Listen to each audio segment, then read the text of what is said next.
Some of you may even be practicing it. Okay, here's how it goes. You spend more money than you earn. Yes? And to bridge the gap, you borrow the money. And over time, that causes you to get into financial difficulty. Okay? So you might argue, well, I can easily handle this one. You know what I'll do? I just earn more money. Yeah, just get more money. But here's the problem. When you get more money, you just spend more. And this actually happened to me. So a long time, my name is Miles Thomas. I didn't tell you who I am.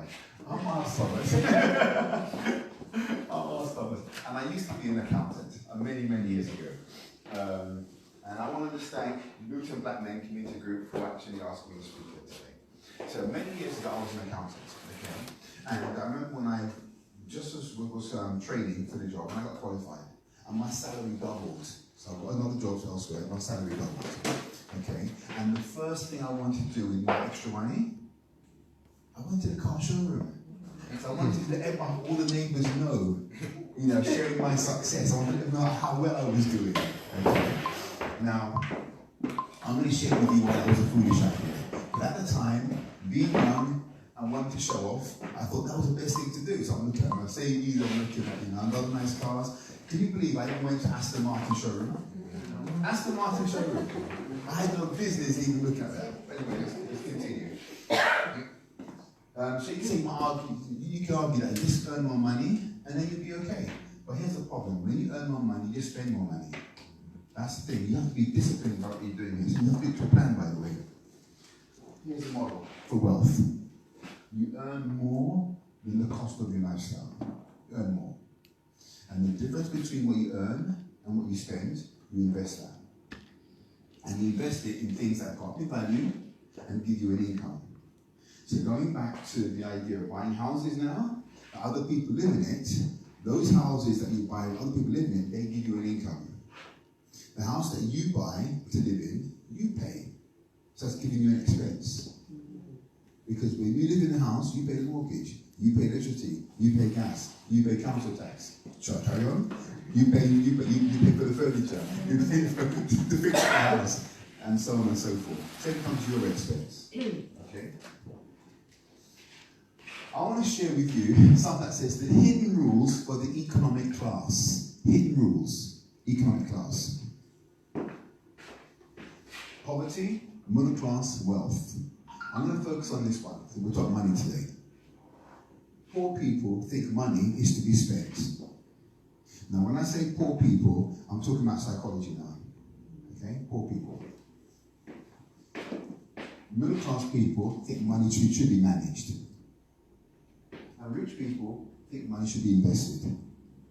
And they get very, very, very different results because of this.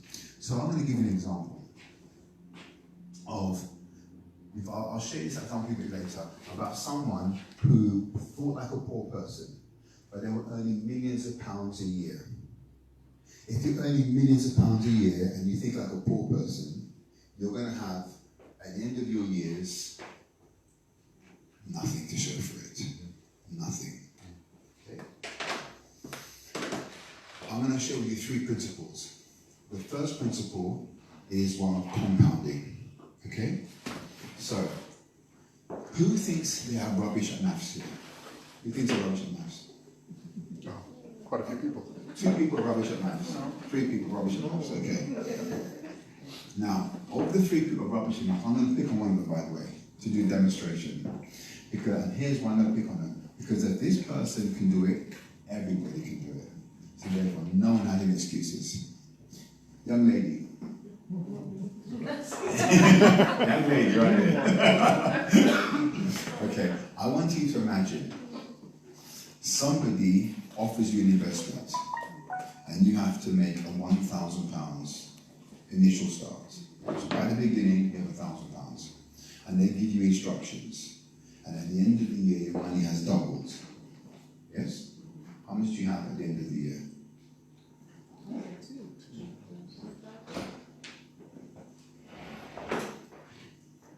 So you start with 1, and at the end of the year, you're going to have 2,000. Yeah? You do it again. You start year 2, and at the end of year 2, how much do you have? 4. Again? 6. Double 4? No, it's double 8. Do it again. At the end of year 16,000. Again? 32. Again? Oh my God. 64. 64. That sounds like a good number. Double it again.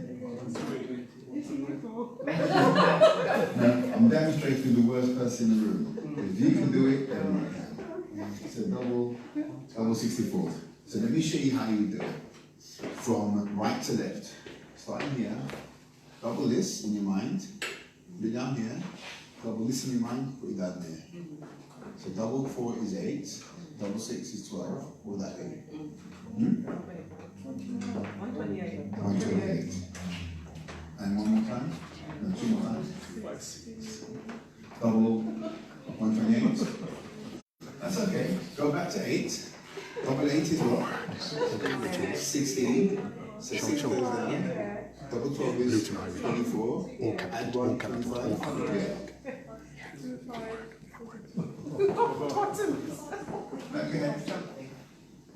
You see how much fun you're having? And I told you, when he's in classroom, you shouldn't want to know in maths. Alright, it's 256, yeah? And then, again, that again?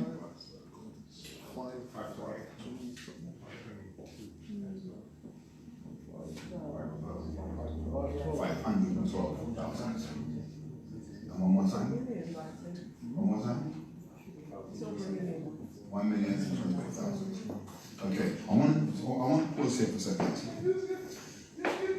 Starting with £1,000, if you have the discipline and you teach your children to have the discipline of doubling this money every year, 10 years later, you have £1 million. Okay? Now, this is a very simple idea. It's a very simple idea. If everybody did this, could everybody become a millionaire? And the answer is yes. Because this is a mathematical truth. It doesn't matter who you are. If you come from Guyana, if you come from Jamaica, if you come from Senegal, okay, I'm going to share with you exactly how we do this, and I'm going to show you some examples. But before we get to that, I want to share with you principle number 2. So the first principle was about compounding. The second one now is about this. So I told you before, I was an accountant. An accountant has a way of describing assets and liabilities, okay? And I don't want to use their definition, because their definition leads them into an understanding that's not really good for them when it comes to building wealth, okay? I want to share with you the smart investor's definition. And here's what they say. An asset is something that once you buy it, it puts money in your pocket. So your investment property puts money in your pocket after you purchased it. Yes? A liability is something after you pay for it, it takes money away from you. It makes you spend money. So the house you live in is giving you bills. So technically, your house is a liability from this definition. Now, you might say, well, all I'm Bridget, all I'm. So I must live on the street? No, I'm not saying that. I'm saying, when you buy your house for yourself, call that your lifestyle. Don't call it an asset. So your job when you're going to look for assets, you don't count your house. Don't count it. Yeah? Make sense? Cool.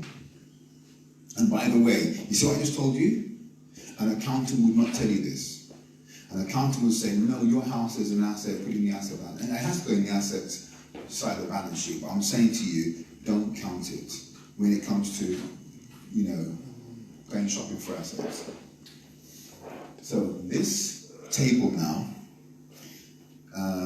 everything on here is an asset according to an accountant. Everything. But I want to break it down a little bit so you can see which assets make you poor and which assets make you rich. Because if you know which assets make you rich, go shopping for those. The assets that make you poor, leave them alone. Okay? And most people buy assets that make them poor and they want to know why they're struggling. So I'm going to break it down for you. Got any points on here? Right there. Okay. This word, appreciating asset, this means it goes up in value. These assets go up in value after you buy them. Okay? These assets go down in value after you buy them. They go down in value. These assets here, once you purchased it, take money out of your pocket. And these assets here, they put money in your pocket after you purchased it. Make sense? Okay. So let's start with this one, this box. Number 4. It says your own home in a down market. So the property market does something like this. It goes up, it goes down, it goes up, it goes down, it goes up. It's going up in the long term, but every now and then it goes through little dips. Yes? It's doing this. If you buy at the top of a particular cycle and it goes through a dip after you purchased it, you're going to end up with negative equity. Yes? Your house will be worth less money than when you paid for it initially. So, value, okay, depreciating for a time, and it's costing you money to live in it. We already stated that you have to pay all the bills. So you've got this double whammy negative effect. You're losing money on it, and it's going down. I've got a friend who lives in Dubai. She bought a nice £1 million apartment in Dubai. She lives there. After she purchased it, the market in Dubai started to come down. Now she's got negative equity. Yes? And she's paying all the bills. This one, number 2. This is your own house in an up market. So you now purchase a house, and the house is going up in value. Okay? But it's costing you money. So it's every month you have to go to work to pay for the mortgage, to pay for the bills associated with your own house. Okay? But it's going up in value. It's in this category. Number 2. Number 3. A rental property. So this is going down, but it's giving you an income. So rental property, going down, we've been explaining how that works, but every month you're renting to somebody else, and they're paying you more than the mortgage. So now the net effect is that you're getting cash coming in. Cash is called positive cash flow. This one here is a business. A business, say like on a stock exchange, or a business that is going down in value, but it's giving you dividends as an income. Okay? This one here, a taxi cab. A taxi driver is obviously driving a car that goes down in value, and it generates an income for the taxi driver. That's in this category here. And then this one, cash in the bank. In the old days, banks used to pay interest, okay? And this one here is a depreciating. Cash is an asset, but cash is going down in value, okay? And if it gives you income, it belongs to number 3. So let me give you an example of this. I want you to imagine 1970, for those of you who remember 1970, or born in 1970. If your mother sent you out to buy a loaf of bread, how much would she give you to buy bread in 1970? Does anyone know? Probably about 10 pence or something like that. So 10? About 10 pence, roughly. 10 pence. 10 pence to buy a loaf of bread with 30 slices. Okay? That same loaf of bread, and it would have been a white bread, know that back then. That same loaf of bread now will cost you what? £1.50. Right? To keep the maths really simple, let's put it £1. £1 to buy 1 loaf of bread. What's happened? Has the bread gone up in value? Is that what's going on? What's going on?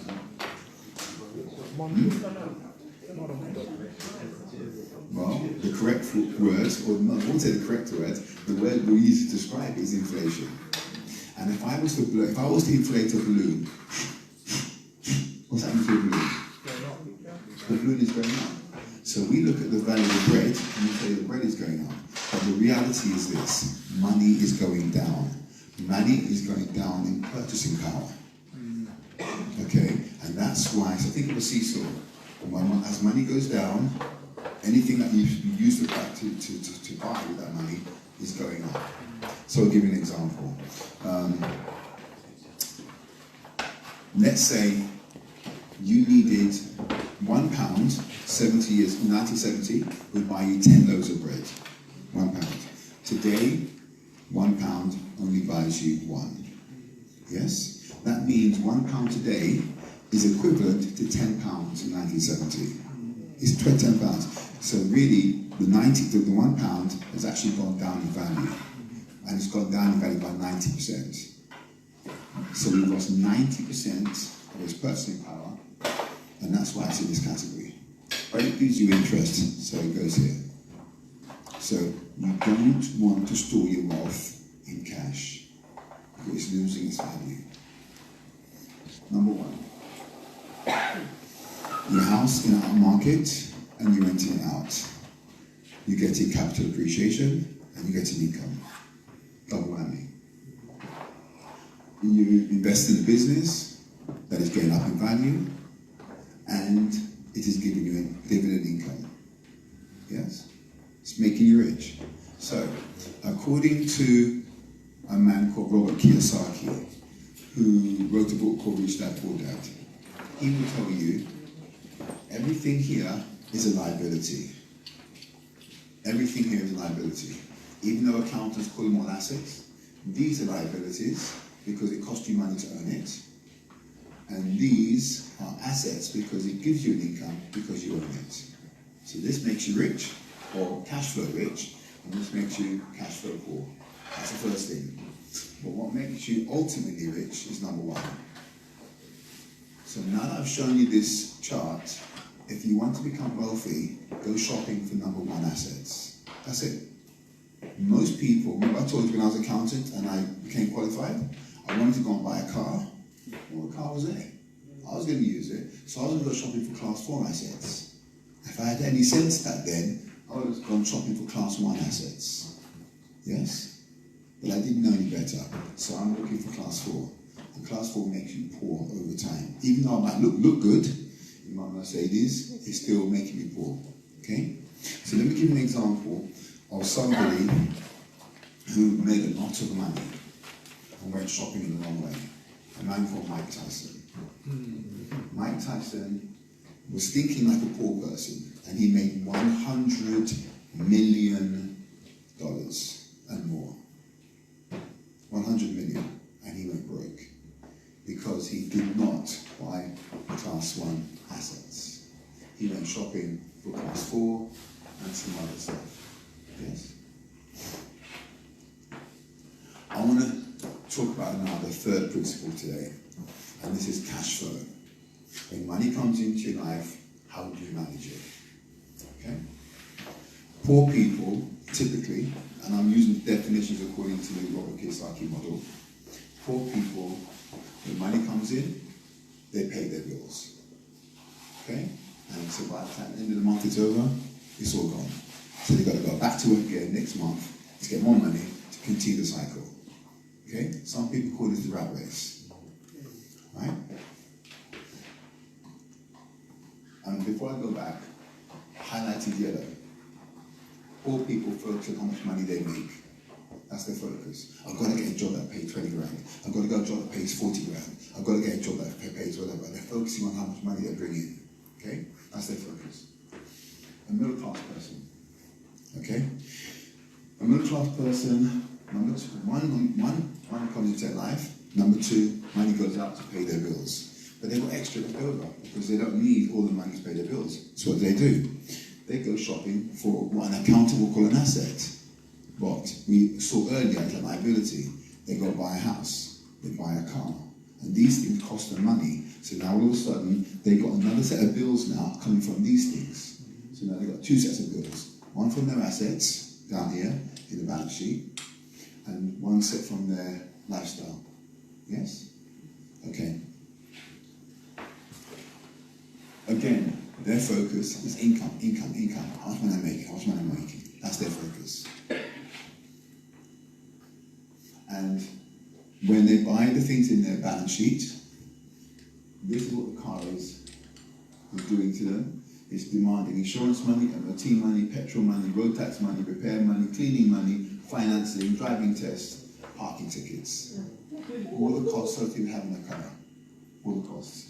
If you buy your house, mortgage payments, utility, gas, electricity, water rates, council tax, insurance for contents, insurance for the building, furniture, maintenance, cleaning costs. You're paying all these things. And then if you take out any loans, you've got admin fee and interest rates. A rich person, this is what they do. I'll go slowly. Number one, they go to work and money comes into their life. Number two, that's not number two. Where's number two? Here. They put aside some money and they go and they put it aside to go buy assets. So the first thing they do is they pay themselves first. Their attitude is, look, I work hard for this money, I'm going to keep some of it. And they go, put it to one side, and they use that to go shopping for assets. What kind of assets? Class 1 assets. We spoke about it earlier. They put money aside for this. Then they will use the rest of the money and live their life. So let's say this person is earning £1,000 a month. 10% will come down to £100, will go down to buy assets, and they live on the rest. Yes? Let's say you're on £70 a week, right? You put £7 down to one side to go shopping, you understand? And then you live on £63. So whatever it is, you take a percentage and you put it to one side. If you are on the dole and you did this, you will become rich eventually. Even if you're on the dole. I already told you, if you're getting £1 million a year and you don't do this, you will go broke. Like Mike Tyson, like other people who are wealthy. I've got a son who's a footballer. He's a millionaire from football. Do I want him to be broke when he finishes football? Not at all. So I've had to show him this, to say go shopping for class 1 assets. Because he's young, he wants to show off, he wants to have the flash car. And he's got the flash car. But the thing is, that's not going to make him wealthy when he's an old man. Yeah? Let's continue. So they put money aside to buy things that will go up in value after they've purchased it. Then what happens to these things? They get an income from it. So it starts to give them money. This income could be rental income, it could be dividend income, it could be interest income, it could be profit income, whatever it is, it's giving them money. What do they do with that money? They buy more. And by buying more, they create a virtuous cycle. And it behaves like the first thing I showed you, compounding. 1,000 becomes 2, 2,000 becomes 4, 4,000 becomes 8. Do you understand? And it's this cycle, the compounding cycle, that makes you rich. This is it going on right here. Yeah? And then what they would do, they would say, okay, when I hit my target, £1 million, £2 million, whatever, then they will take a percentage, maybe 20% of this income, and they go and buy their foolishness, their car, their house, whatever, and they use this money. What happens? Because they purchase these things, the house, the car, it generates bills. So now they've got a double thing going on here. So I want to pause for a second and I want to show you the difference between middle class people and rich people. Living right next door to each other, they both got nice cars, nice houses, but here's the difference. The middle class person, who's middle class by the way?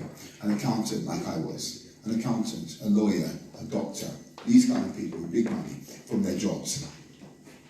What they're doing, the middle class person using his money from his job to pay for this.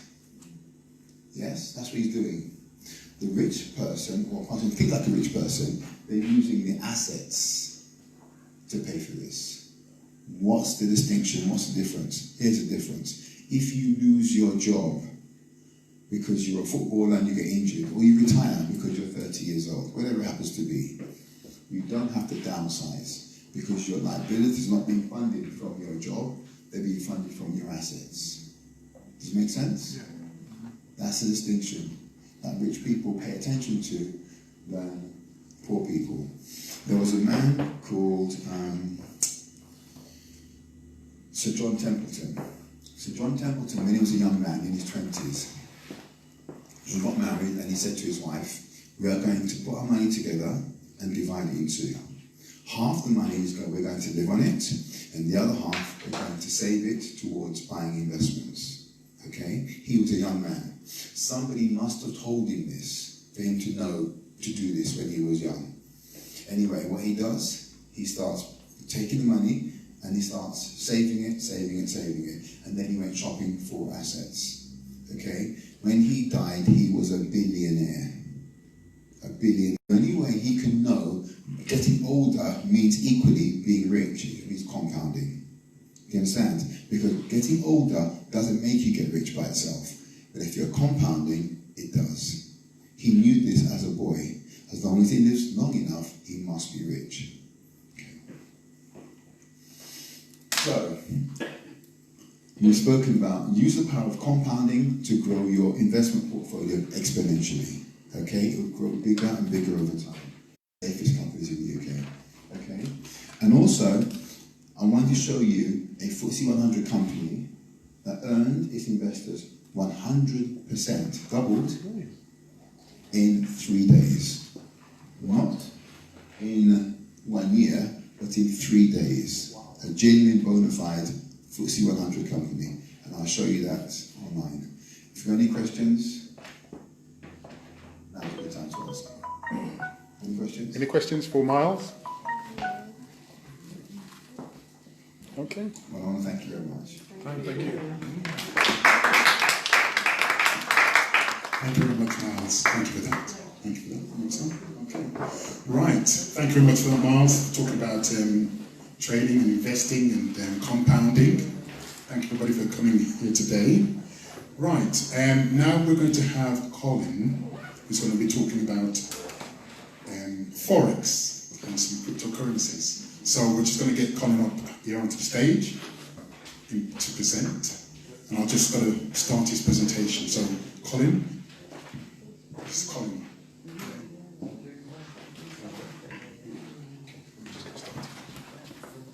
Good afternoon. Afternoon, ladies and gentlemen. Brothers and sisters, how are you all? I know Luton's a bit cold, right? So we're going to have some energy to warm us up, right? I'm here today to discuss, talk about FOREX. Does anyone know about FOREX and what it means? Have you traded before? No? Sounds a little bit technical, right? Okay, so what we're going to do first, I'm just going to play a little video just to show you how easy FOREX can be. Right? Everybody know my name is Jason McGee. I've been involved with this company for 2 years. Making about $25,000 a month trading Forex. Didn't know anything about trading Forex. Quit my job. But not only that, my 5-year-old daughter trades Forex as well, and she makes $700 a week trading Forex. She started when she was 3. I put an iPad in her hand and let her trade the floor. Had her go through some courses, and everybody doing? My name is Jason McGee. I've been involved with this company for 2 years. Make about $25,000 a month trading Forex. Didn't know anything about trading Forex. Quit my job, have 4 college degrees, but not only that, my 5-year-old daughter trades Forex as well, and she makes $700 a week trading Forex. She started when she was 3. I put an iPad in her hand and let her trade the floor. Had her go through some courses, and I had her do it for 2 hours a day.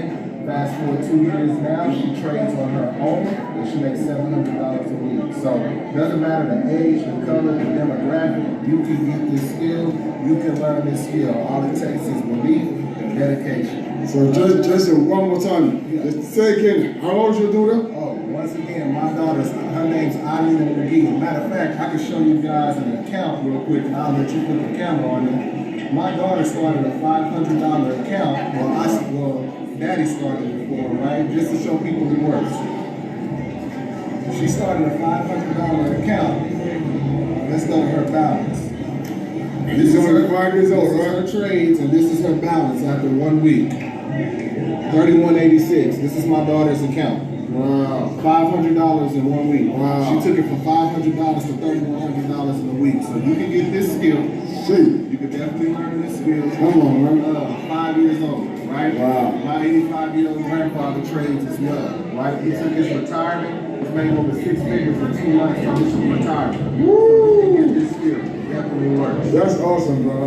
Thank you, man. All right.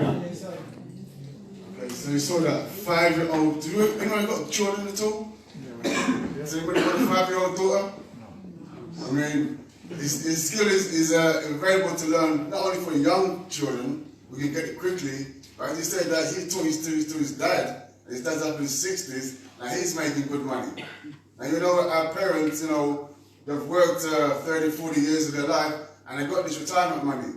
And let's be frank, that the retirement money that is coming to them is going to be pittance over the time.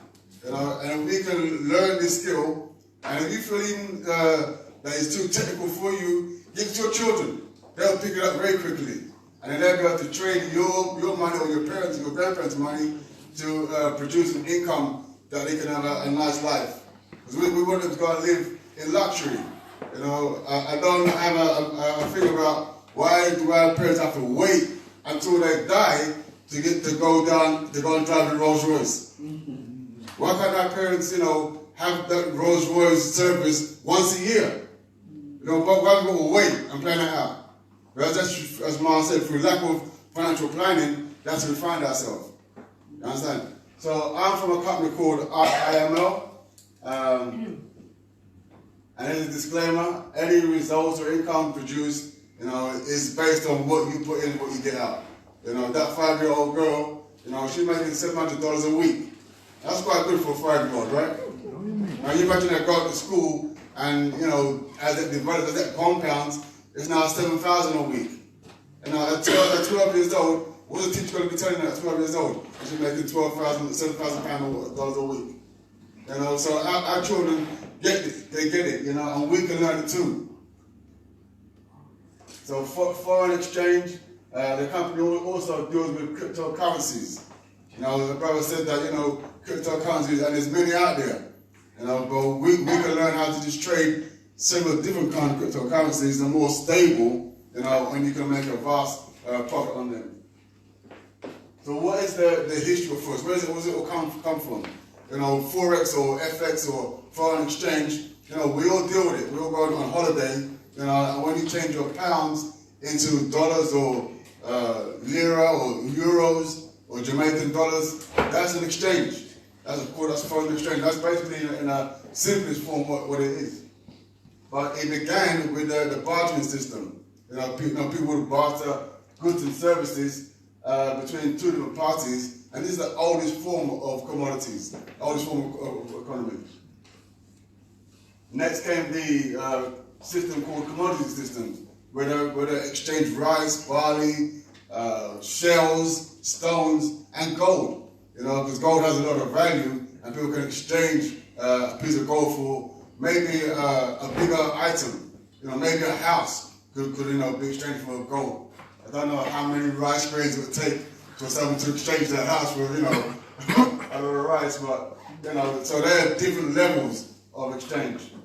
Then they moved on to coins, and coins, you know, it came from a country called Electron, which is basically an alloy of gold and silver, and other precious metals. So they weighed it first to determine how much it was worth each piece. And the more, you know, you had the value, the more coins you would have. And then it was the Chinese that brought about the, you know, start of paper money.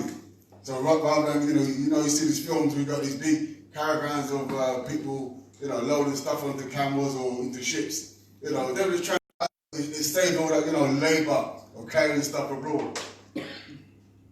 So it was in the, after the Second World War, a lot of European countries mostly, they decided to tie their currency to the US dollar, you know, to make it more stable. So the company IML, they are basically an educational company. Now, for me, when I've been trading over the last 10 years or so, most forex trading companies are run by Caucasian people, you know, and they don't really have the connection or the time to really go into explain into detail in a way that we can understand. You know, we know our children, they learn a certain particular pattern and rhythm of way. But so do we as adults. You know, black people, we have a certain way we learn things. You know, we're very audible or visual. And the thing about IMO is they have quite a lot of black people teaching you. My wife and I, we flew to Houston to learn a strategy by a brother called Dr. Spiller. And he had this system called the Spiller Killer. It was awesome. And it was just, you know, everyone was talking about how this, child you saw earlier, that was from that conference. So that man's daughter has been learning the spiller killer strategy. And there are many people out there in the States making $100,000, $1 million a year trading this strategy. So that's what we that's my main focus and drive is to get the learning to our people. You know, IML, like most of these other companies, they are, have a side of it, which is an recruitment side, where you can, like, ask your friends and family to join, and you can get discounts and so on and grow a team. That's one part of it. But the main benefit for us is to go and learn how to do it ourselves. Because you know the saying goes that you can give a man a fish and he'll eat for a day. But if you teach him how to fish, he'll eat for life. And this is what, and IML had a great system of learning. Very short little videos, easy to understand, and you've got your own people in front of you teaching you the knowledge. One of the tools, and this tool comes with the most basic of packages, it's called a harmonic scanner. This allows you to, it scans the market over the last 60, 70 years looking for patterns. And when it sees a pattern occur, it flags you and says, look, over the next X amount of time, hours or days or whatever, this is going to happen. And the market will either go up or down. And it shows you where to get in, where to take your profit and get out. So that's a very good tool. And this tool by itself is about 85% accurate. About the spiller killer system, SK5, which I'm going to show you a bit later, that is based off of this, and it just enhances it. So it makes it like a 90 to 95% win ratio, which is not bad, right? So these are some of the other additional things you can do. There are many different options. You've got Gold Cup, which is a cryptocurrency type trading system, swipe coin, FX, levels, swipe trades, pivots, bounce back, web analyzer. Bounce back and the web analyzer are very good systems in themselves. But I'm quite a simple person. I like to just focus on one thing and just master that one thing. The harmonic scanner and the SK5 system alone, you don't really need more signals than that. Because you can use that on X amount of pairs you want to trade. There must be at least 100 odd pairs in the currency market you can trade. But for us, we just trade maybe 4 or 5 pairs in the UK. Because one thing is that you have to try and trade a pair that is applicable to your time frame. And we are quite fortunate in the UK that we have the best time frame to trade, because it has what's called a crossover section. The crossover in the morning with the Asian section as they're finishing their evening, and in the afternoon about 1 o'clock it crosses with the New York section. So when you have crossover periods, that's when the market moves dramatically, and when it does, that's when we make a lot of money. That's when you see the market moving up and down. So we're quite fortunate. People in America and other parts of the world, they have to get up at 2 o'clock in the morning to trade out our time frame. So these are some of the packages they have. What I said was the platinum package, which gives you the harmonic scanner, IML TV, night talk, and other things. We find that is the best package to go for. You've wanted everything, you go for the elite package. But I think for starting out, it's a bit overwhelming. Just go and start, take small steps. Maybe after a year, you've got £100,000, £1 million in the account, then you can branch out into things. But just take small steps to start with. And then there's like a monthly payment plan. Obviously, these things are not free. People have to set up their systems and to learn what we get in here, the FOREX knowledge, is really like an exclusive club. They don't want really to have black people involved in this, because they want to keep us as the workers for the workforce. If they see us to start making money, you go to work now and you got a new Bentley, you won't have your job very long. I'm telling you the truth. Like Mark said, you get a nice car, you're gonna see money. This one lady in our little group we have, just a normal average sister. She started about £4,000, and after maybe 4 or 5 months, should have over £100,000 in that account. And that's real money. You know what I mean? So, you know, that's brothers now. We're going out and bought the Bentley, right? I'm saying, man, when you think about it, yes, I can see myself with that Bentley. But that's real. You understand? And then when we go to work, you know, we're dealing with people that are envious. You know, they're getting their money, and wondering, well, where you getting your money from? And next thing you know, you got all these things and you'll be out of a job. So when you say, look, take the time, you know, just creep along. And I have a thing that if you like, you know, advertise it and tell your friends about it and see what you're doing, then you get 2 people involved and then you get the system for free. And obviously this is your own business, so think of it as your own business. Whether you just want to do it for yourself privately or you want to like let people know about it, that's up to you. It's totally up to you. Now we've got a little bit about you know, just some technical things, reading the charts and so forth. Main first golden rule is applies to men. Is don't get greedy. What did I say? Don't get greedy. Yeah. Now, one of the great things about IML is that straight away from the first day you're put into a group, and it's an ever-growing larger group, and everyone in the group can support each other. Before, when I was out there, I'm trying to do it, you know, I might spend £10,000 doing different courses, but then after the course, you're on your own, you know, and you're supposed to go and train the system by yourself.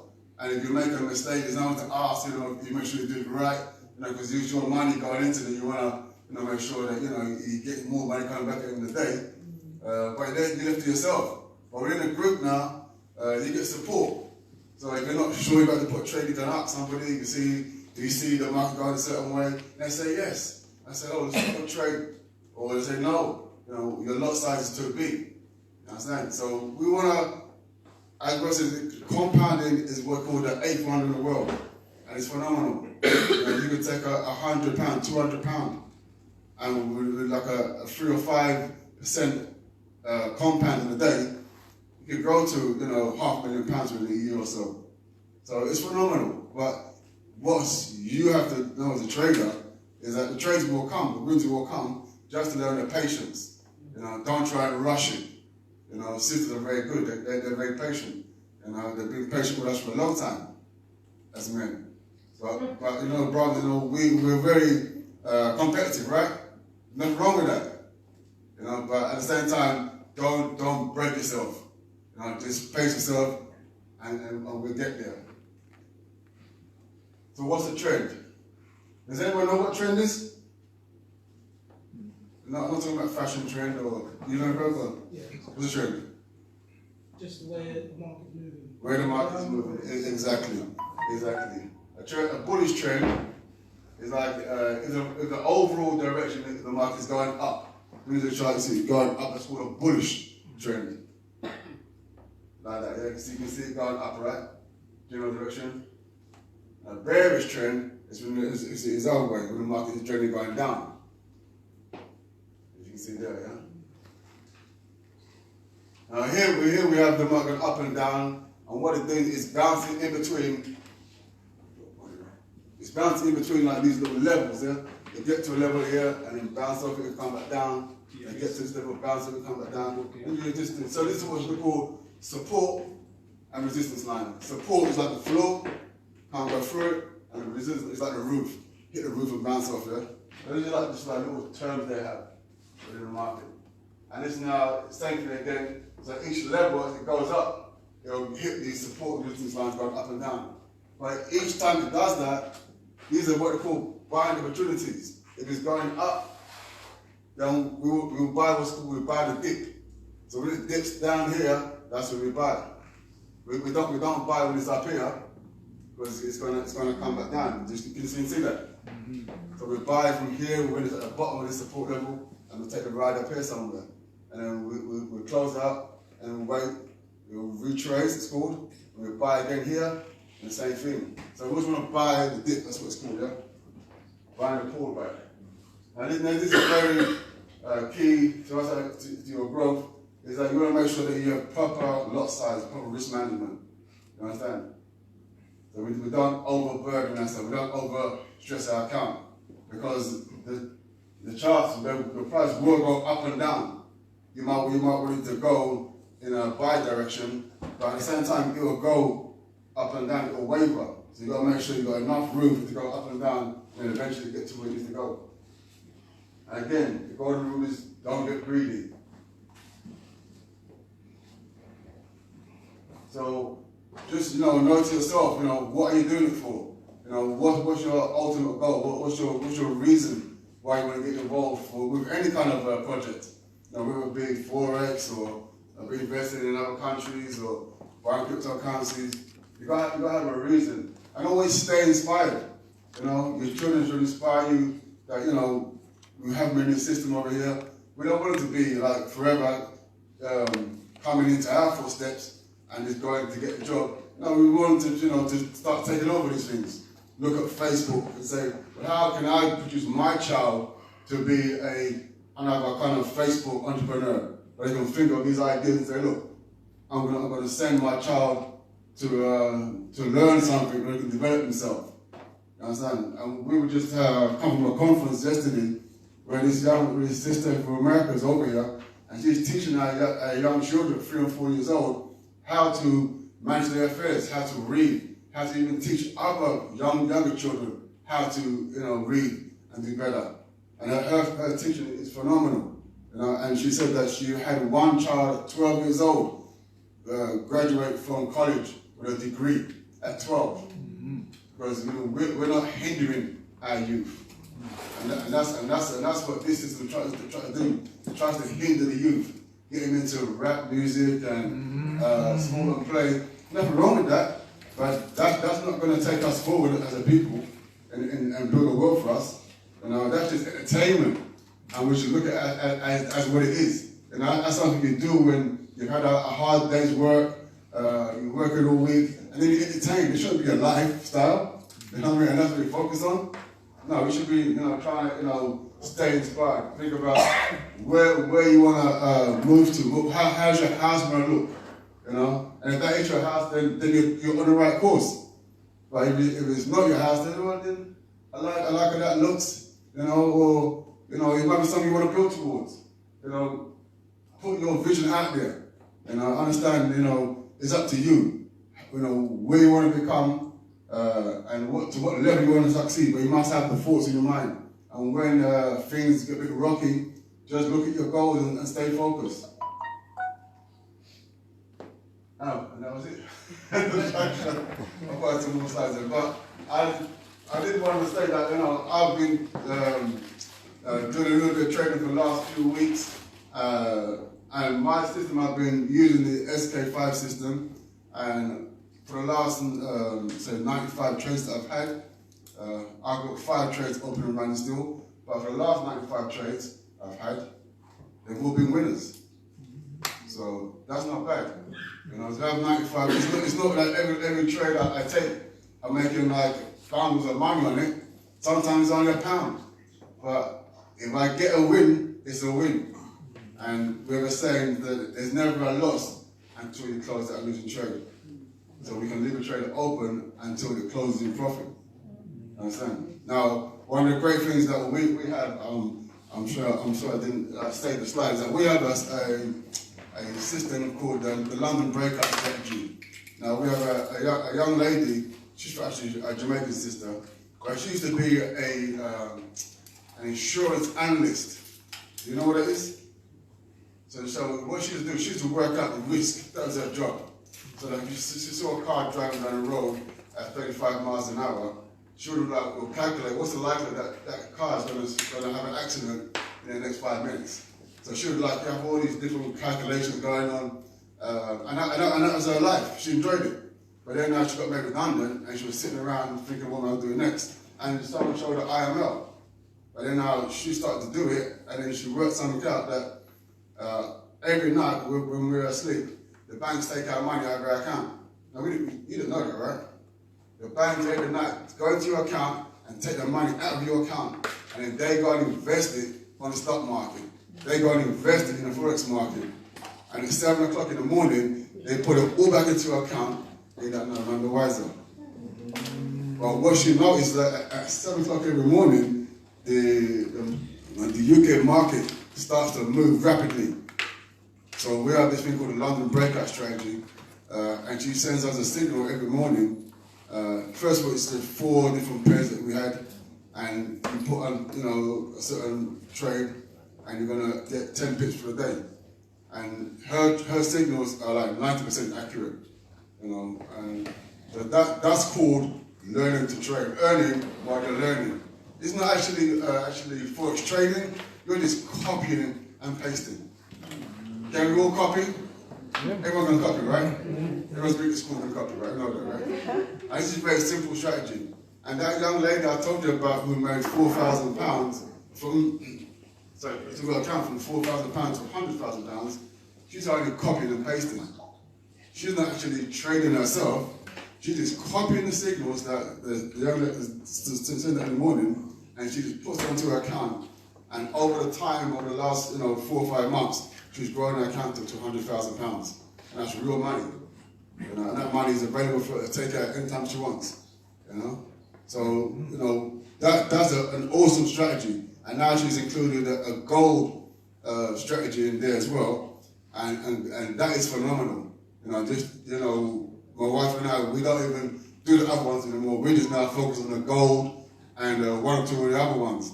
But the gold strategy is very good because there's a lot of movement in gold, and you can make quite a bit of money every day from the gold pair. And you've got 2 other as well, but they're still being tried out. So that's what you get straight away while you're learning the system. So, but the ultimate goal is, because if God forbid that ever happened to Dawn, the signals will dry up. But if you can learn yourself how to trade, then you yourself will be able to make a good income for yourself. Maybe a year, 2 years, 3 years, you'll see your account grow to 7 figures. Then you can talk to your husband and say, listen, we can step out of this work. Or you can go and invest around the world. You understand? You can go and invest in buying property. Because the ultimate goal is to put your money somewhere safe and solid, so that you can grow without you having to do anything. Okay? But it does require a little bit of work. You think to spend maybe 10 to 15 minutes in the morning. If you can manage that, can you spend 10 minutes in the morning? 15 minutes in the morning? Then just do that. Every morning at 7 o'clock, on the dot. Dawn sends out the signals, you just go and copy and paste, then the day's yours. You're free to go. But then you can spend, the 1 hour a night watching the videos, learn how to trade yourself, and then once you can master the system, if you can just master one strategy and work on 1 or 2 pairs, you'll do very well for yourself. Many traders in the city of London, they only trade with 1 currency, and they're making millions of pounds a year from trading 1 currency, because they see how it moves, see how it reacts, and when it's a big movement they're in, and they know how it moves. So it's not that you've got to trade everything. You don't. You just need to learn just one strategy and become good at it, and then you'll be a master. So that's me. If you have any questions, then feel free to ask. Yes. Sorry, what's your name again? Brother Colin. Colin Mohammed, sir. Father Colin. Thank you for a very interesting presentation. Incredibly seductive idea. I may have missed this. How old is IML? IML is about 4 years old. 4 years old? Yes, sir. Okay. And what's the success rate of IML? You make it sound so incredibly easy. Okay. I'm just curious. What is the success rate? So in other words, how many people who start, do you have figures, how many people who start IML actually end up achieving this, not necessarily millionaire status, but actually meeting financial goals? And I don't know. To be quite frank, I don't know. Okay. It's like, what I do understand, because I've been involved in a lot of marketing companies, and the whole talk is good and get you all excited and hyped up. Yes. But it's up to the individual. You go in there. Me myself personally, I'm quite a skeptical person. My wife used to do everything. She probably got about another 7 or 8 things on the go all the time. But I'm very skeptical. So I will hang back and watch and observe how things go. But when I saw IML, I stayed on my demo account. I didn't go live. I stayed on a demo account, a free account, for 4 months. I started with maybe $4,000 or something in my account, Yeah, I believe so, $4,000. And over a period of 3 months, I took it to £75,000 in there. And I said, ooh, well, I can do, and at this time I was only copying and pasting. I said, if I can do that with a demo account, I can do it with a live account, can't I? So the possibilities are there.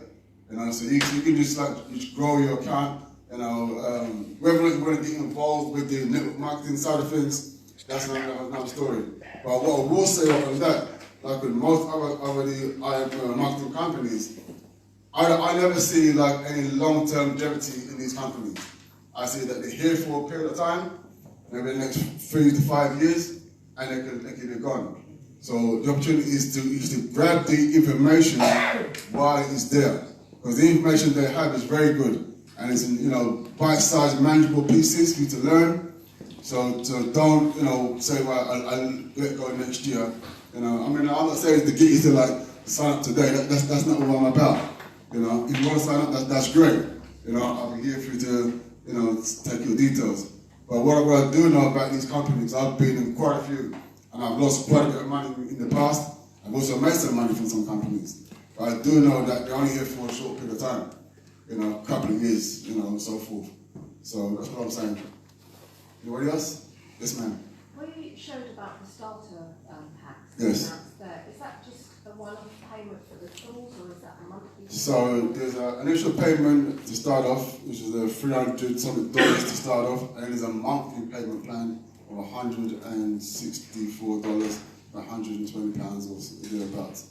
So just think you're gonna be invested in this for at least 6 months. Give yourself 6 months, you know.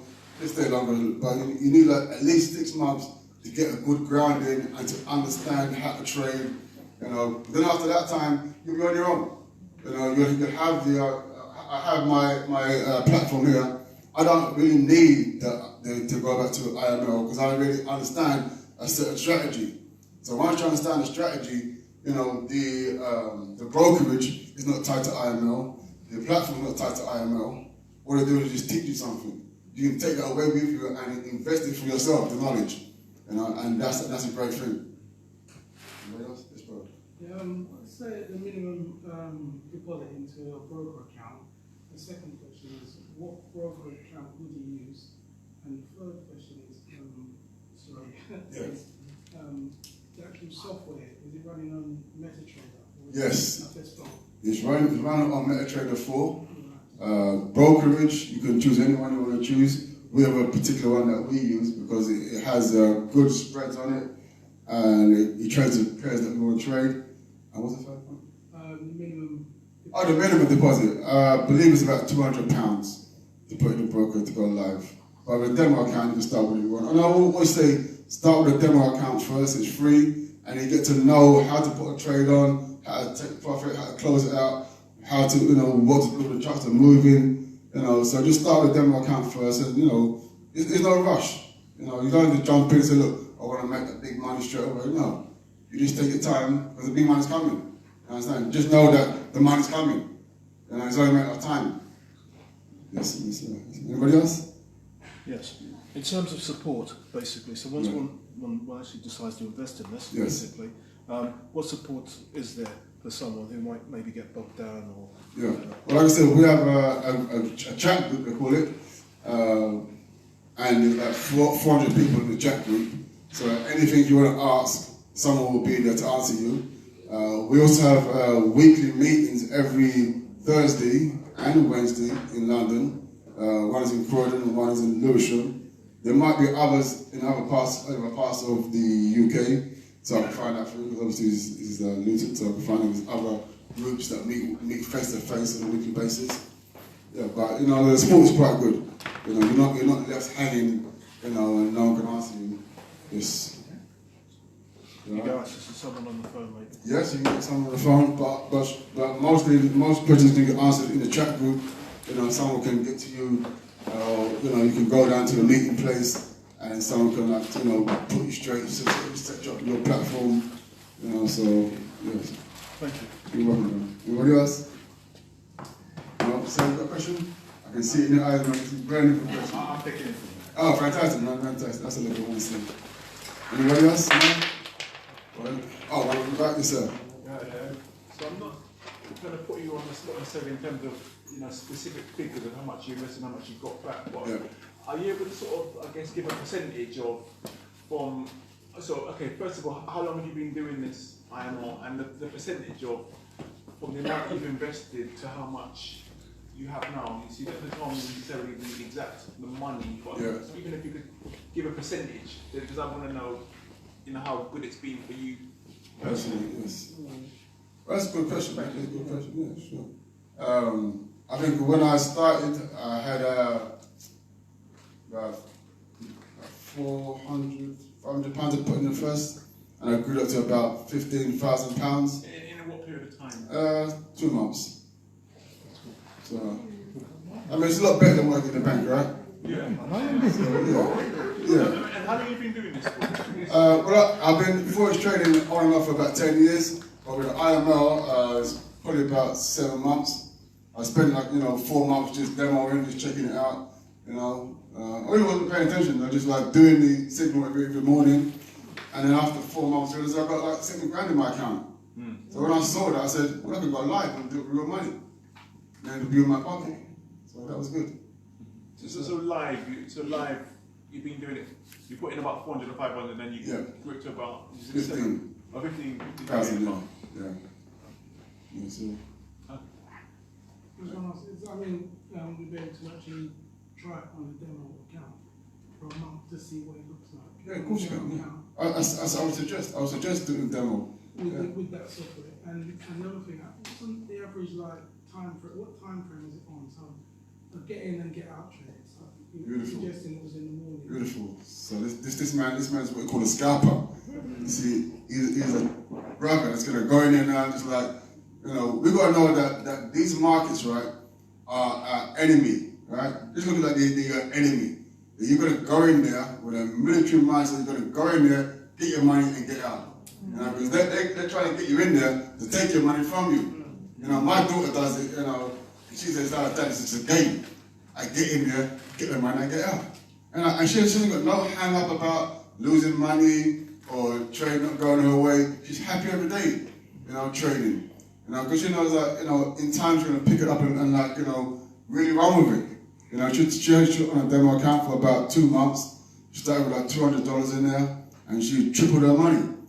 And I said, look, if you want you double your money, I'll give you money to go live. And within a space of 2 months, she tripled it. She said, Dad.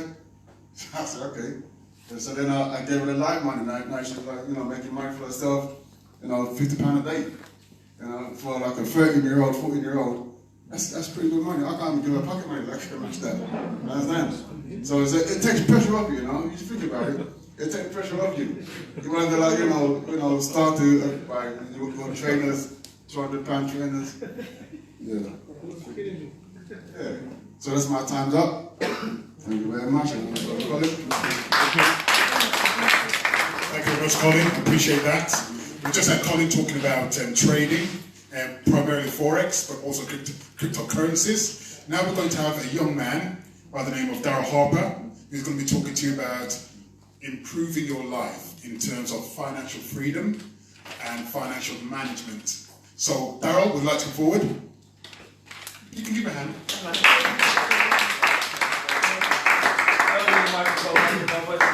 You guys can hear me okay, right? Honestly, the recording program. Fine, I'll be coachable.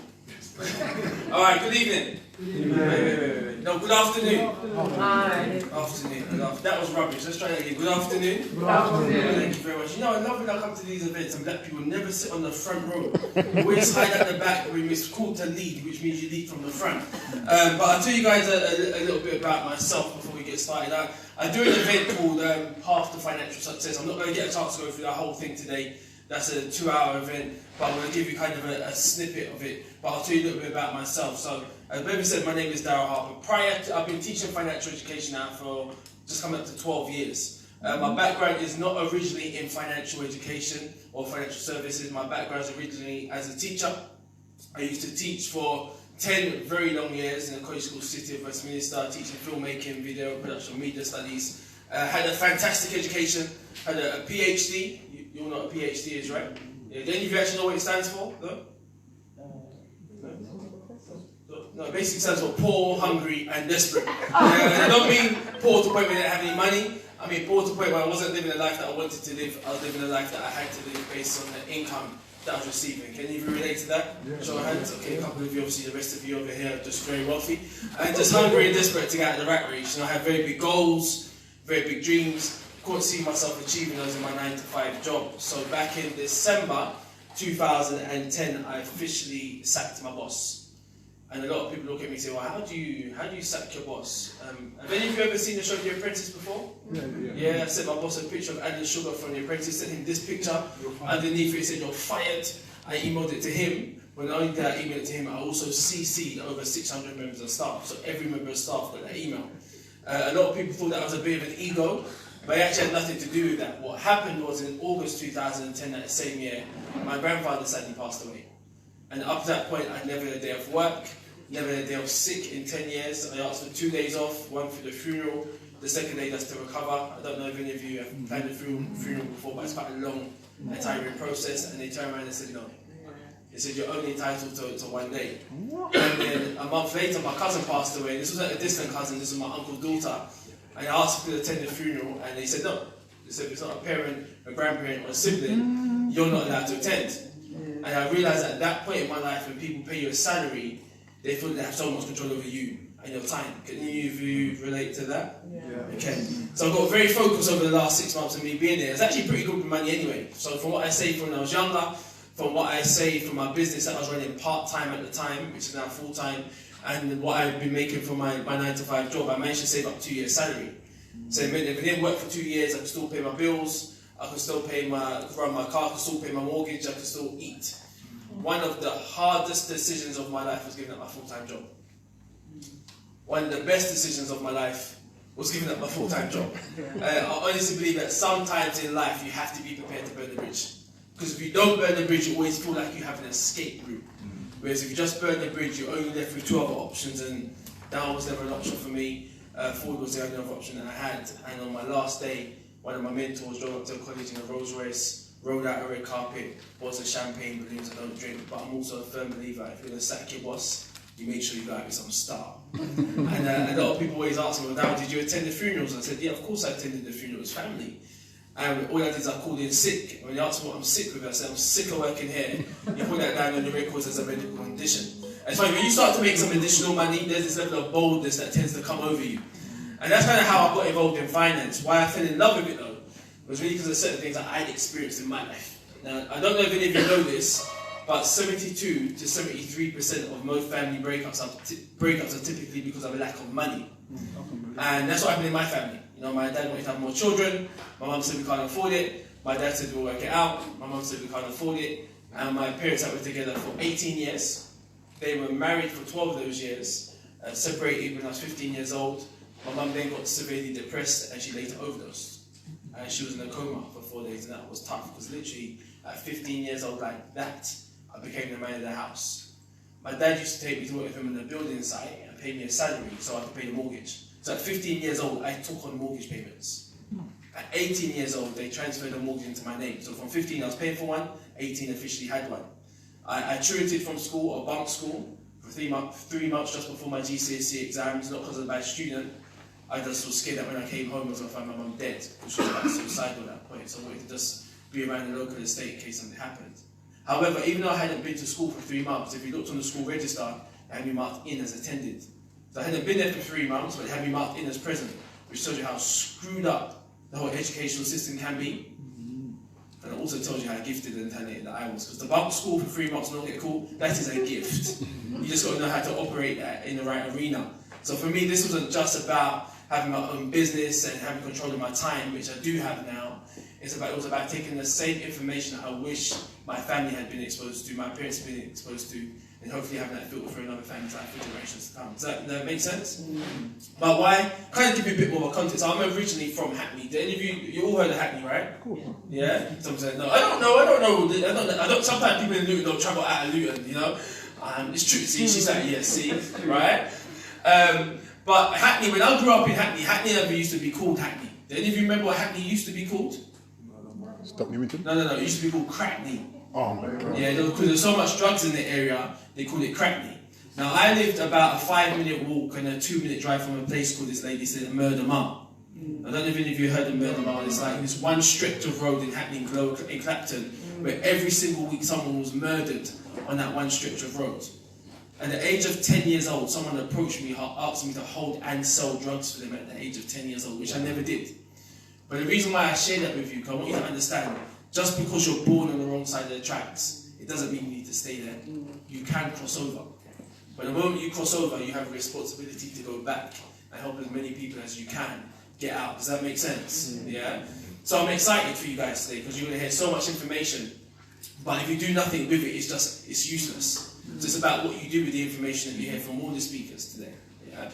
So I typically do talk about the financial freedom quadrant, and I talk about debt freedom, the basics of saving, protecting your family, retirement planning, and there's another little bonus one I talk about is ways to earn money. What I want you all to do, can you all do me a favour? Can all of you pull out your mobile phones for me? So all of you pull out your mobile phone. Yeah, take out your mobile phone. Yeah, I'm going to need you to follow my instruction real quick because this is going to help me do the next section. Alright. So some of you had quite a long week. Yeah, quite a tiring week. Yeah, can we all agree that's not my fault? So can you smile? That'll make me feel better. Because some of you look like you're hungry or like someone stole the money from your account. Like, just smile, make me feel good. Alright, so I don't need the mobile phone yet, but just keep it to the side. Right? So before I go through anything, I always like to start at this place here first, because today you can talk about making more money. You're going to hear so many speakers talk about, oh, we can make more money doing this and doing that, and all those type of things, which is great. But ultimately, if you have no goal for the money, then what's the point? Yeah, because all money is an amplifier.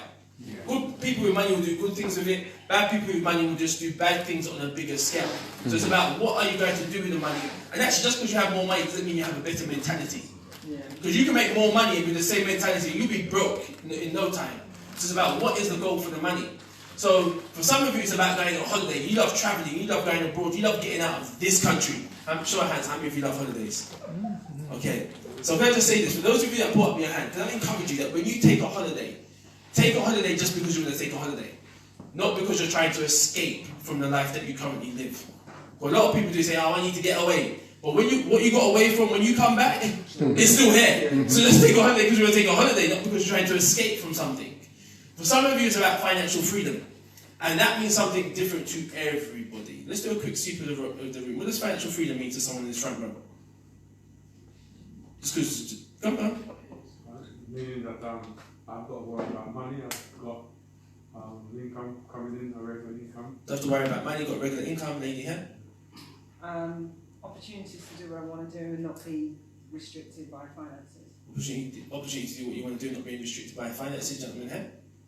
All of the above, and also provide for my son. So copy everyone and provide for your son. Okay, lady in yellow, mustard. The freedom to do what I want to do and not be held to account to anything. So freedom to do what you want to do, gentlemen in the glasses.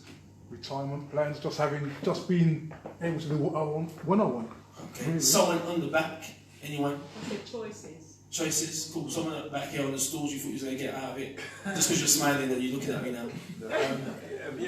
Millions of pounds, what's been echoed, the freedom to do what I want to do when I want to do it. Okay, cool. So you can see it means something different to everyone. To me, it simply means having a large sum of money, saved and invested, where I can live off the interest for the rest of my life.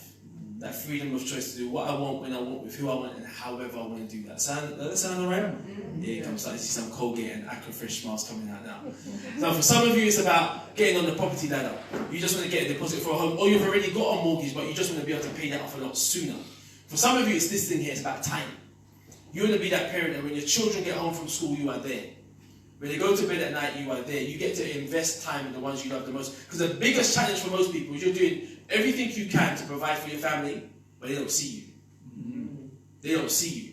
And they don't know you. So it's about time with the ones you love the most. For some of you, it's about being able to give back to good causes. For some of you, it's about getting a car. For some of you, just having more money in your bank account will just give you that security, that peace of mind. But a lot of people, the reality is, making more money is not about any of those things right now. What's happened is you've got yourself into a financial situation where actually making more money right now will just allow you to raise the debt that you've got yourself into. Would that be fair to say in some cases? Yeah? So I understand that, yes, you're going to hear about making more money, but what is the point of it? Yeah, what are you going to do with that money? Yeah. So, all of you just quickly go to this website for me. All of you just go to that website for me. So I need you all to do this because it's going to help you with this. Guys, front row, please put out your mobile phone, go to this website. Don't worry, it's not going to take no money from your account. I know you guys don't know what's going to happen. Alright? What's going to happen? Back over there. Alright? So hopefully it will work. I stepped out of the room, so hopefully I've got access to the internet. If it don't work, then this was just a waste of time. If it does work, then it'll just look pretty cool. Alright, so when you've all done that, just wave your phone in the air just so I know we're all there. So darylharper.com/poll, P-O-L-L. This is like the slowest text you guys have ever written. Like, what's going to happen? I'll go ahead and get one hand in the air, 2, 3. There we go. We're getting there. We're getting there. Hopefully this will work, because if it doesn't, it's going to look real stupid. All right, and then you should see something on this page saying "click here." All right, click here. So, because there's a number of things that I can talk about over the next kind of 20 minutes, half an hour, but I want to make sure that I talk about something that is relevant to you based on where you're at right now.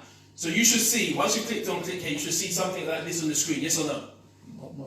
Not quite, no. You've got a login screen. Welcome to Daryl Harper's presentation, name and things like that. I'll put your name in there if you need to put your name in there. Do that with me.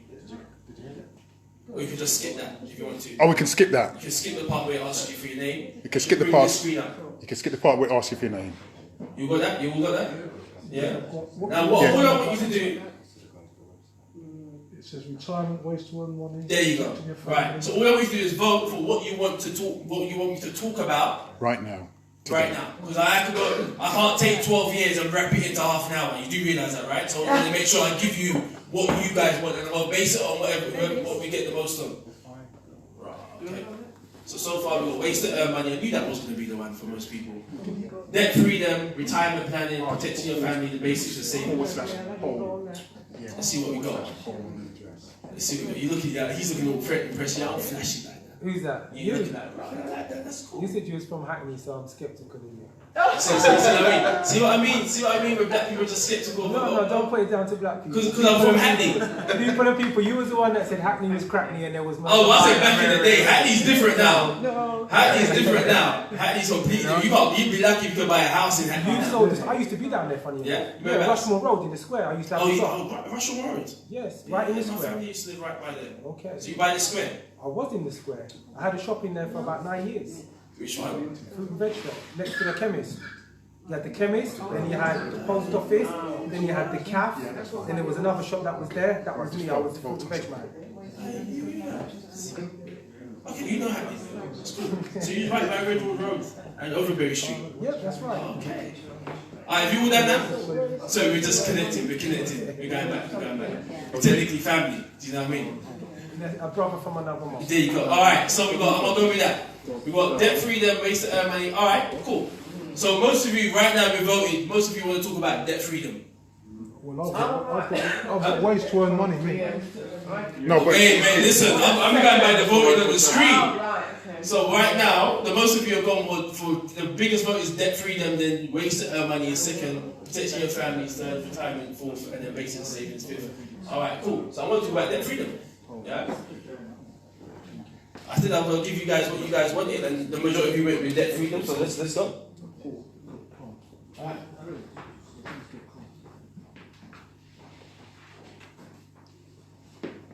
Alright, so, let's talk about that.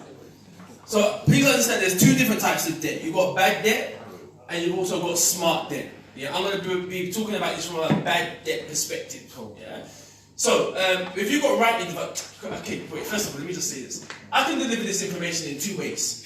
I can give you it nice, sweet, and fluffy, or I can just give you some real talk. Straight, real talk. I feel like everyone agreed there. Do you want the sweet and fluffy, or do you want the real talk? Real talk. Okay, cool. Right, so you don't know what you just agreed to, so I'm just going to give you some real talk, right? Right, so if you've got any complaints, send it to www.noonecares.com. Yeah? So there's my first thing I'm going to say to you guys, just with some real talk. If you ever come to an event where you're about to learn something, don't show up without no notepad and pen. Don't show up without no notepad and pen or some sort of writing device. Because how do you expect to remember everything that you're going to hear today? I said, don't show up with a notepad and pen or a writing device. Yeah, so I said a writing device of some sort, whether it's an electronic device or notepad and pen, but don't show up without something to write on. Does that make sense? Yeah. Because you're only going to remember 10% of what you see, hear, or you read. So you may miss the one thing that you need to hit. Does that make sense? Are you clear? You guys said I could be myself, so I'm just giving you some real talk. Yeah? Right. So on your writing device, I'm gonna upset some of these people because you may never invite me back, but I'm just gonna give it to you real. Yeah, they asked me. Anybody got paper? Okay. So, on your writing device, whatever that may be, I want you to answer this question. Yeah? And be honest with yourself. On a scale of 0 to 10, how would you rate your current debt situation? 0 being, you get nervous when you see letters coming through the post. You don't open it anymore. You got your head in the sand. And the fact that I'm asking you to talk about debt, you're like, and 10 being you are completely and utterly debt-free, including student loan. Are we talking about good debt or bad debt? I'm talking about from bad debt. Yeah?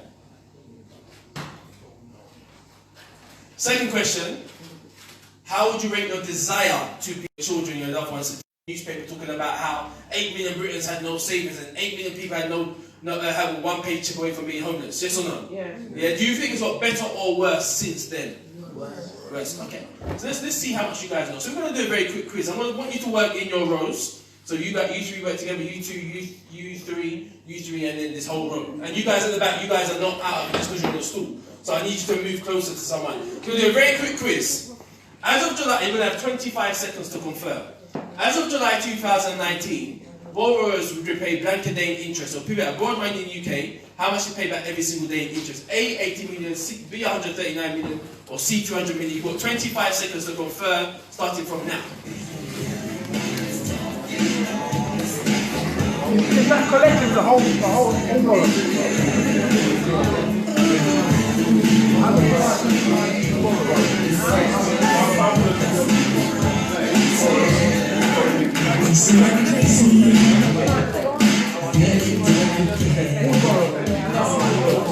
Alright, this row here, what we going with? A, B, or C?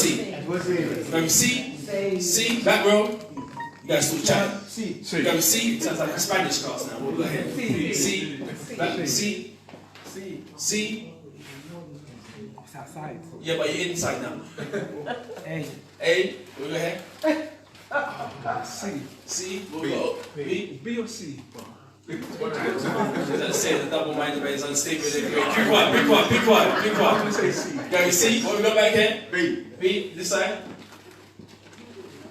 Oh, sorry. I'm going to go B. You go B? Go with C? Paris? C. C? Okay. The answer is B. Oh. 139 million. Man, some of you are like, yes. That's nothing to be excited about, you know. You guys are like, yes. Right? We put that into context. As of January 2019, UK had 1.629 trillion pounds for debt. Okay, next question. From April to June 2019, how many people are declared insolvent or bankrupt on a daily basis in the UK? A 182, B 273, or C 340. You've got 25 seconds starting now.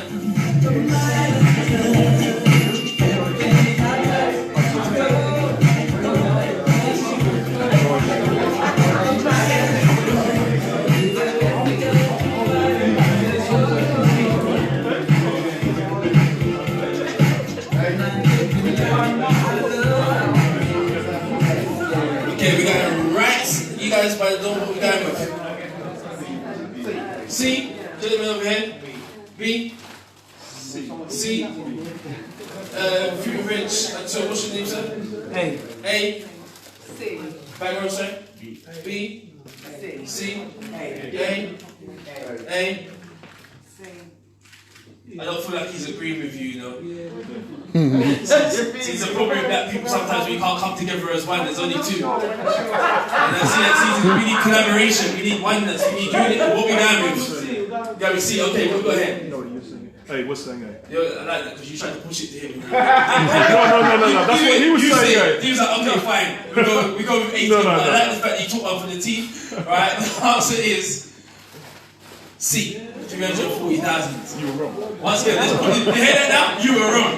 Yeah, no, we were wrong. We got with A. If it was right, then we got it right. Then you was wrong. You were wrong. So you have. Love it. That's exactly right. You got me. Yeah. So let's put this into context again. That's every 4 minutes and 14 seconds. Someone's declared insolvent or bankrupt on a daily basis in the UK. Okay, last question.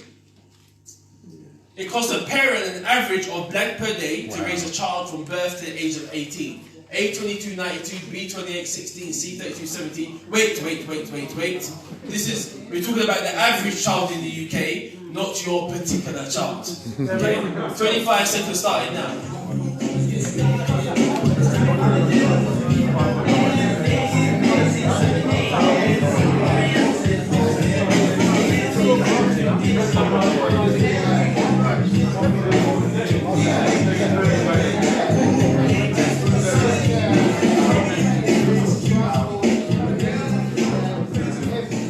Let's go front row here with Daryl. Can we see? You guys are acting like you're going to get a prize. See? Wait, so you guys were together before, now we're separated. The whole row there, we see. Alright, we go back. C. A. I'll see you right now. Okay, what we got? A. I think I got A. B. B. A. We got it? B. The answer? B. £28.16. Some trivia for you. This is if it's that's how much it costs for a single parent. This is how much it costs if you're still together. Right? Do you know what this figure is here? This is how much it costs to raise one child for 1 year. Do you know what this figure is? This is how much it costs to raise one child from birth to the age of 18 years old. So if you're ever wondering whether children are an asset or a liability, quite clearly, they're a liability. Do they start paying some rent? They're a liability. But if you ever needed some reason to have some form of contraception, there's £185 right there. Yeah. But some of you, how many of you have got more than one child though? Yeah, they said go forth and multiply. You really did. They didn't tell you that figure first, right? So we all know someone like this, and you touched on this earlier.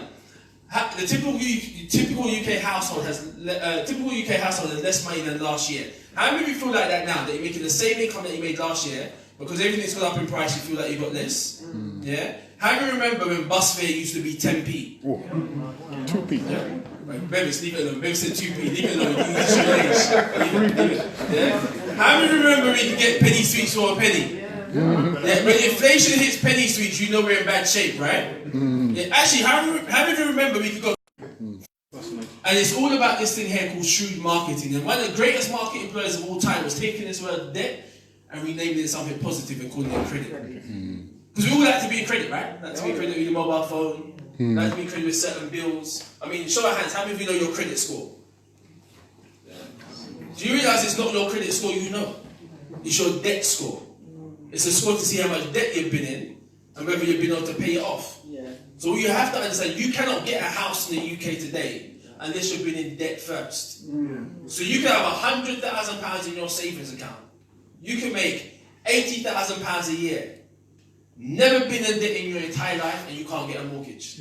Because you have no track record of going in and out of debt. So you kind of have to show them that you've been irresponsible first. They're responsible enough to pay it off. And please understand, I'm not talking about getting into loads of debt. It could be as simple as £10 on a credit card, then you pay it off again the next month. Then £10 again, then you pay it off again the next month. They just need to see that track record of you going in and out of debt. Yeah. And have you noticed that the credit cards are always called something real positive? Like the freedom card. They ain't nothing free about being in debt. Or the reward card, they ain't nothing rewarding. But they call it what they should really call it, like the go broke quick card. When your money goes down the pan, most people never take it out. Yeah, please understand, I'm not talking about those of you that use credit cards responsibly. You know, I know lots of people, I know people that have started property portfolios on credit cards. I know people that will travel on holiday for free with their air miles on their credit cards. I know people that will buy things online with credit cards just because of the level of protection. I'm not talking about those people. I'm talking about when you've spiraled into debt, when you're having to use credit cards just for day-to-day living expenses and you cannot pay it off the next month. Those are the people that need help with their finances. Yeah. So let's look at the debt trap. So let's imagine you have £3,000 on a credit card at 20.9% APR. Every month you pay off the minimum of 2% or £5, whichever is greater. You don't make any new purchases, so you've only got the £3,000 to pay off. How long is it going to take for you to pay off this loan? A, 19 years, B, 90 years, or C, 130 years? Show of hands, nice and high, how many of you are going with A? Okay. How many of you are going with B? Okay. How many of you are going with C? And how many of you are not going to put up your hand no matter what I actually ask you? Okay. Let's try this again. How many of you are going with A? You got to pay back the credit card. This is the problem. This is why you didn't put up your hand. How many of you are going with A? Okay. How many of you are going with B? Okay, how many of you have a C? Okay, some of you still not working with me. Everyone stand up. Everyone stand up. Everyone stand up. Everyone stand up. Everyone stand up. Back. All of you. Everyone stand up. Everyone stand up. Come on, stand up for me. Don't call me out. I'm taking you stand up for me. Don't call me out. I'm calling. I'm asking everybody to stand up. Don't call me out. Obviously, everyone stand up. Everyone stand up. Everyone stand up. All right. So now we do name and shame because you guys didn't want to play. So all of you that are saying A, take a seat. Okay, these are the people that can't prove to stand up anymore. Alright, those of you that say B, take a seat. Okay, you're hovering. You stay there? Okay. The rest of you that are going with C, you can stay standing for the rest of the event. The answer is B, 90 years. Yeah. How much interest are you going to pay? 3,000, 9,000 or 23,000? What do you think? £23,000. So imagine that you only borrowed £3,000, but it's going to take you over 90 years to pay it off. And you're going to pay £23,000 in interest. So essentially you're going to die in debt. Now why do you think most people make minimum payments on their credit cards? They can't affordability. Yeah. They can't afford to? Do you know what? In the 12 years I've been doing this, I disagree. It's got nothing to do with affordability. It's got everything to do with comfort. It's easy to pay £5 a month. It's easy to pay 10, 15, 20 pounds a month. Yeah, you don't notice that. What we have to understand is when you live by the minimums, you also die by the minimums. You already established the banks are in it to make money, or we know that the banks are in it to make money. Why would you allow them to determine what your minimum payment is going to be every single month? Yeah. So, the golden rule of credit is to pay off your debt in the shortest possible time and ask the right questions.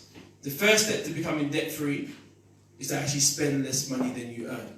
Because what do most people do? Spend more money they have. Actually, you know what most people do? They spend money they don't have. To buy things they don't need. To impress people they don't even like. Yeah. It's called keeping up with the Joneses. And Joneses are typically just as broke too. Yeah. So what would happen, most people live their whole life on credit. Like your house is on mortgage, your car's on PCP, clothes are on finance, hair's on lease. I mean, well, you guys said I could be myself. You said I could be myself. Yeah? You did, right? No, but see, do you know what the funny thing is, right? About, for me, finance is one of those subjects that no one really wants to talk about. Yeah. So if you can put the fun element in it, it's just a lot easier to digest. I don't know if I put this extra. Oh, I did put this slide in there. Baby, how long do I have? You know, we should never ask that. You just keep going until they go on stage. Yeah, 5 minutes. Cool. All right. How many of you have property right now? How many of you would like to know how to pay it off sooner? Okay, I'm going to try that again. How many of you want to know how to pay it off a lot sooner? I'm going to try that one more time, because this is like hopefully going to be the biggest debt that you ever have. And I'm talking about paying it off sooner, and all I get is a hand signal. I was expecting like a more of a verbal response. Okay. How many of you would like to know how to pay it off a lot sooner? Yes. There you go. Alright, so there's a couple steps to this. So I'm going to check in. So I'm going to say, does that make sense? And you should all to shout back and say, makes sense. So does that make sense? Yes. Makes sense. Okay, I'm still hearing people say yes. Does that make sense? Makes sense. Okay, cool, there we go. Alright, so every single month of the year has got full 28 days. So every single month of the year we've got 4 weeks. So once you get to 28 days, that is 4 weeks. Does that make sense? Yes. Makes sense. Does that make sense? Makes sense. You've got some months like January, I've got 3 days over 28. You've got other months like April, I've got 2 days over 28. Does that make sense? Makes sense. So when you add up all of these extra days, that equates to 29 days. Right. So what's happened? Makes sense. It's extra month. You've got some 4-week months, and you've got some 5-week months. Okay? So let me go through the scenario, then I'll break down the concept in a minute. Make sure I leave you with some food. Right? So let's say someone bought a property for £150,000. £50,000. Can you buy a house in Luton for that now? Or no? No. So you can buy a house in Luton for that. 3 times. Twice. Yeah. So someone else comes along, they purchase a home next door. And, 3 times actually. They purchase a house next door, they get exactly the same offer. £150,000 mortgage over 25 years. However, they're able to pay their mortgage off 5 years sooner and save themselves £52,000 in interest. How do they do that? By using the concept called bi-weekly payments. So essentially they pay their mortgage every 2 weeks. So let's say, for example, their mortgage is £1,000 per month. 1,000 divided by 2 is what? £500. So they pay £500 every 2 weeks. And because they're paying £500 every 2 weeks, that is actually 26 half payments. 26 divided by 2 is what? 13 full payments, and that's where you actually hit the extra 29 days that you miss when you pay it monthly. Yeah. Legally, you can do that. But the banks will never tell you that. But legally, you can do that. Because essentially what happens is the first £500 payment that you make, that will go towards like the balance of the mortgage. Now, once that balance has been reduced, what else has been reduced? Interest. Interest. And how's your mortgage calculated? Daily, weekly, monthly, or annually? The interest. Daily. So that means you've reduced the interest halfway through the month, and then the second payment starts to eat into more of the interest, and that's where you're saving the 52k. Yeah, I have a client of mine. Actually, I've got a client of mine up in Luton that I never told them this, so they read this somewhere and they actually implemented it before I taught them. They did this, and they overpaid their mortgage by £200 a month. 25-year mortgage was paid off in 7. Wow. Or 10. I can't remember which one, but who cares? 7 or 10 years either way is good. And like I said, legally you can do that. Yeah, there's some questions that you need to ask the bank first, so which, if someone wants to talk to me about that on a one-to-one, I'll kind of go through that with you. But that's quite good. Yeah. How many of you are going to do something like that? We shall see. We shall see. Yeah, we shall see. Shall I see? Because you know you say you will. I challenge you to do it. Shall I tell you why I say that? Right? Because I did this talk. Like I told you to do a whole 2-hour workshop. I did that up in Oxford. Hopefully Shane watching on Instagram, but if you are, then I'll put you out there on Instagram. I'm not going to say your name though, so you're alright. Sorry, babe, she film it. Is this guy live on Insta? Yeah. Okay, well, she's listening. Right? So I taught this, and we changed the location, Oxford. Same place. Right? And I challenged someone to do it, and she said, oh, I'm going to do it. Okay, so, okay, cool, fine. 3 months later, I went up there to do another event, and I said, have you done it yet? No, I haven't done it yet, Daryl. Okay, cool. 3 months later, I said, have you done it yet? No, I haven't done it yet, but I'm close. Another 3 months, I've gone up there to do another event, and he said, have you done it yet? Well, I've got the number for the bank now. I said, it took you like a year to get the number. He said, I would have given that to you like in less than 5 minutes. Then another 3 months, I said, have you done it yet? Boy, I was going to call them, but then I got distracted. Then another 3 months, have you done it yet? But I called them, but they had me on hold for too long, and I couldn't be asked to wait. 2 years. Still ain't done. And there's other people, the next day I teach them, and the next day they've gone out. The day I teach them, the next day they've gone out and done it. So we shall see. We shall see. Yeah, so one question actually. Now these look like repayment mortgages. What would happen to the interest only mortgage? Interest only. This is referring to a repayment. Right. Interest only, there's another conversation that we would need to have separately, because that's a completely different plan that you need. If it's interest only, you got a different challenge. If it's interest only. They pay you back, give you back money. So you overpay, you got an over the next I'm sure, but get rid of it. That if you did that on the interest only mortgage, you're still not going to, because your problem is, or your challenge is that you'll pay off the interest over the 25 years, but when the 25 years is done, you still want the balance. Capital outstanding. That's still outstanding. So you're either at that point, you're either having to sell the house, or you're gonna have to find a lump sum to pay off in one go.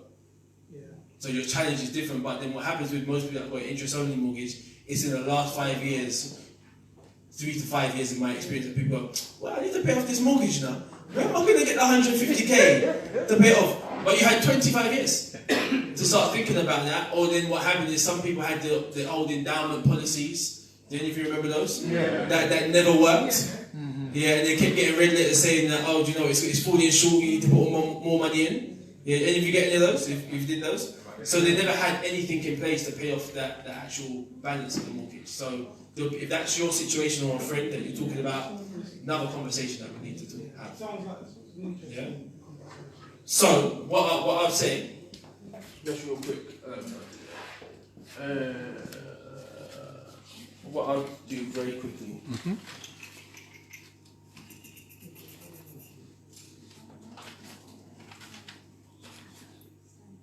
There's so much stuff I'm going to teach you guys Tuesday. So much stuff. We don't have the time for it. So much. I told you this is a 2-hour workshop that I did. You can't get this all done now. But what I will say to you guys is, one of the things that we do is how many of you drive? Sorry, how many of you drive legally? I don't know you guys. I know you. You've got to check. And every year, as well as getting your car insurance, what's one of the other things you need to do? Tax. And what's one of the other things you need to do? MOT in cars, MOT and in service, right? And if you don't get your MOT done and you don't get the service done, your car's no longer roadworthy. Yeah, it's illegal. Right? Now, who does your MOT for you? Garage. Now, when you need parts, do you go and buy the parts yourself, or does the person, the mechanic, do that for you? Yeah. So now the reality is, for most of us, we get an expert to go fix our car and get an MOT for our car, but we don't do the same thing with our finances. We don't have someone sit there and actually do an MOT on our finances. We don't do a health check on what's going on and what's happening with our money. Yeah. Because the reality is, and I don't know what everyone's situation is, if you were where you wanted to be right now, then you wouldn't need to be here. Do you know what I mean? You wouldn't need to be here. That's just the facts, and you can take it or leave it. That's told me I could be myself.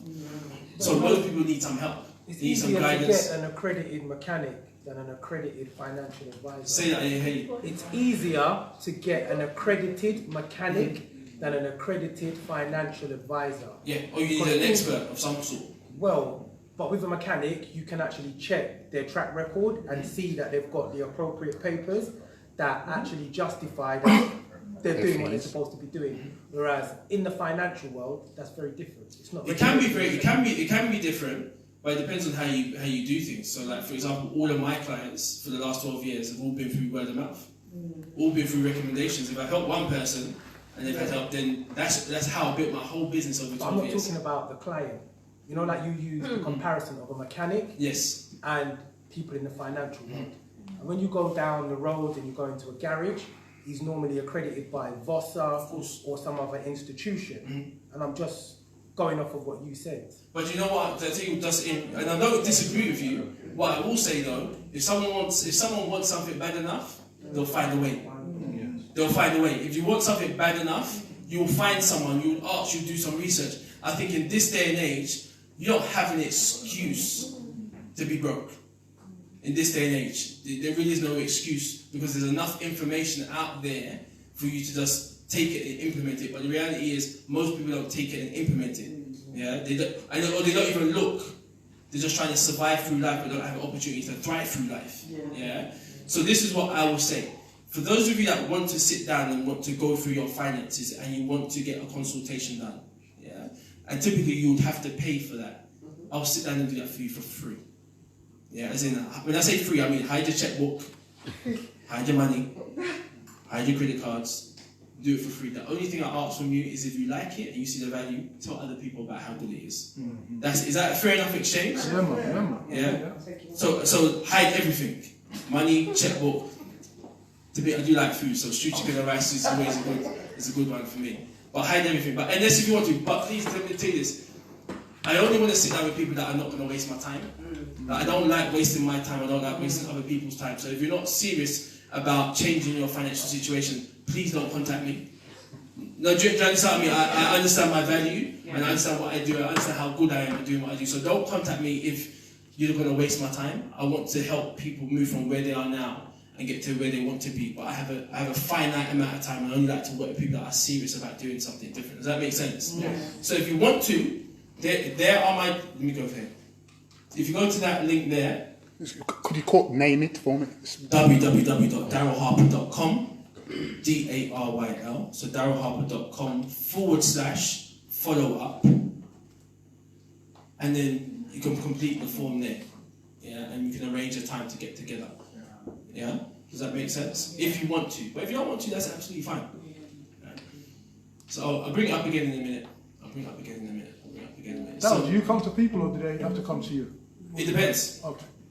Depends on my office in the Olympic Park in Stratford, so they can come more often than not. They come to me. If I've got a lot of people in Luton, then I'll come up here. But it really depends. The thing is, once again, you want something bad enough, you can't. you show up in it. Do you know what I mean?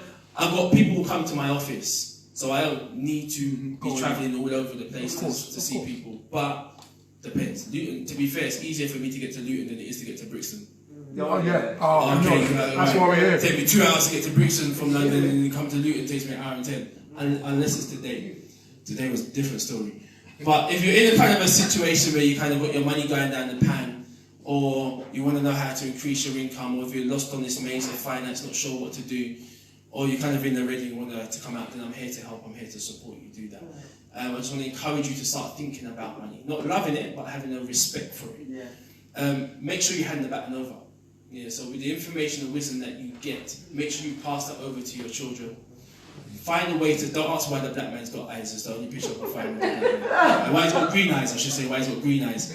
Find a systematic method of saving. But today, I'm going to tell you right now, for all the speakers, I'm going to say this in regards to all the speakers, and I haven't asked them, but I'm going to say it anyway. Today's going to be an absolute waste of your time. If you don't get off your backside and do something with the information. Yeah, knowledge ain't power. Knowledge is just information stuck in reserves.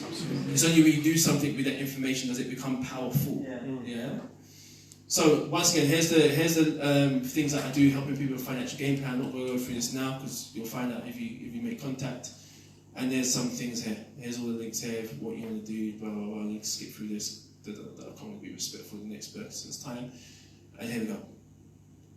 Yeah, there you go. I'll leave that alone. That's another event I do. If you want to find out about it, there's a website. And there you go, in some books. So there's things, financial plan, just go to that link, fill it out. If you want to come to one of the other events that I'm doing, then there's a link to it. It's £57 online, but I'm here, so if you want to get it today, it's £37, but it's up to you. And if I've got a couple of books that talk about things I didn't get to go through, they're £5, and there's all of my details there. Feel free to snap it, take a picture of it, but only call it if you want to make some changes and take some action. Hold it, take a picture, Nigel. You see the numbers there? Listen, I like to have, do you know what? Do you know the funny thing is, finance is a subject that people are so frightened of, and so scared. And when you can just make it fun and enjoy it, it's a lot easier for you to progress and move forward with it. So I want to thank you guys so much for your time. You've been the best audience that I've spoken to today. I mean, you've been the only audience I've spoken to today, to be fair. So thank you guys so much for your time. Thank you.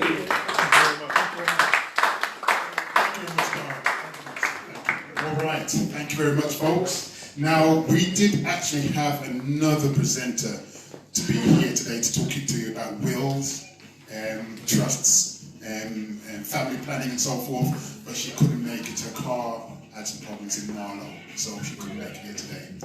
So we're just going to have each one of the stall holders just 1 minute to just talk about their stalls. So Fred, would you like to come up?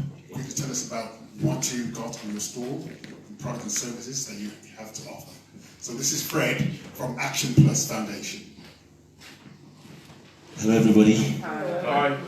I'm happy to be here. This is not our first time of coming to have a program with Luton Black Men. Is that right? Yes, Luton Black Men Community Group. We are Action Plus Foundation. It's a Christian non-governmental organization We are based in London, across London, here in Luton, and also we have our African branch in Ghana.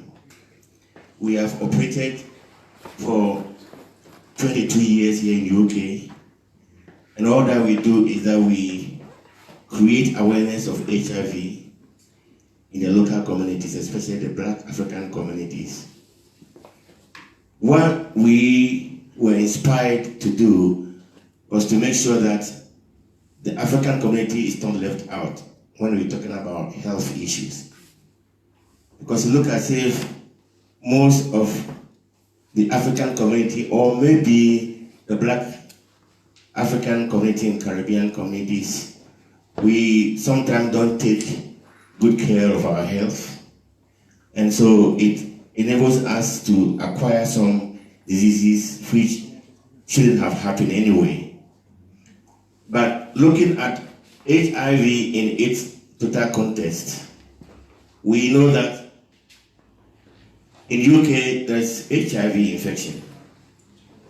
And looking at statistics and all that goes with HIV, we know that the highest prevalent group that has a lot of HIV infection are men that sleep with men or have sex with men. And also the Black African community, which is also the second group that have the highest of the prevalence in the whole of the UK. So what we do is that we create awareness, especially in churches. If I want to talk about churches, I'm talking about a place where people has to be loved. Because a church is a place where we talk about the God of love. But very, very unfortunately, when it comes to HIV, the church doesn't want to accept the fact that HIV is one of the diseases that has entered into our world today. But we see HIV as a curse, but not a condition. So people are stigmatized, people are not given the room to live as humans. And once we started, we have managed to do all that we do to bring love back to the church. All that I want to finish up is that coming November the 16th to the 23rd, we're going to have the National HIV Testing Week event coming on in the whole country. And here in Luton too, we are going to have the testing for people to know their status. So I want to say to you that we are here to just talk about HIV, but to encourage you that within this time, if you have not tested, do your best and get tested. And once you know your status, you can have treatment and help that you need to have. God bless you, and thank you so much. Thank you. Junior, would you like to come forward and tell us about your products and services? Okay, Junior has been involved in the food from the fork in the field to the fork on your plate. Hello, and hope you're all well and fine. Today I've got a small display of some of the products that I do, and these ones are predominantly what you turn into beverages, either things like Cersei, soursop leaf, I've got Irish moss today, I've got sarsaparilla root, all of them which have a natural benefit for you and your system and your body.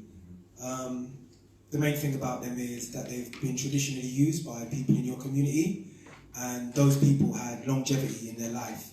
So maybe adopting some of the ways and the dietary things that they used would help you to sustain your life, because you have the same DNA. So not always the things that you see up here will have the best remedy for some of the problems or issues that you may have. And that's it in a nutshell. I've got like a small selection because I wasn't expecting to come here like that. But if you're interested, I do a much wider range of products. And these stuff are quite light, so to put them in the post is not very hard, and it's cheap and very economic. So So, thank you. Thank you. Thank you much. Thank you very much, Junior. And we have one more stall holder, which I'm doing something. We have Peter Mason, who would like to go forward to tell us about this game. Please come forward.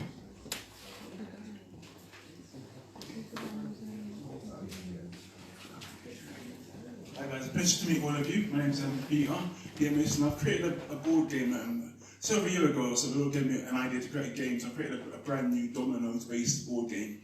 It's basically made by one of us. It's a nice, friendly game. Got a little video, I'm going to play for about 50 seconds or so to describe it. A brand new, fun, original and exciting dominoes board game. Simply lay down your dominoes in the squares provided. The squares contain fantastic special On the board, which make this no ordinary game. Match both the colours and dots of your dominoes. The first player to lay down all of the dominoes wins. Contains an absolutely original board filled with exciting brand new themes. Play it introductory, easy, medium and hard levels. Plus choose your own levels as you play to create over 120 different levels of fun. You'll truly love this amazing spin on dominoes. Have you got what it takes to silence all of your competitors and triumph in this wonderful brand new game? Yeah!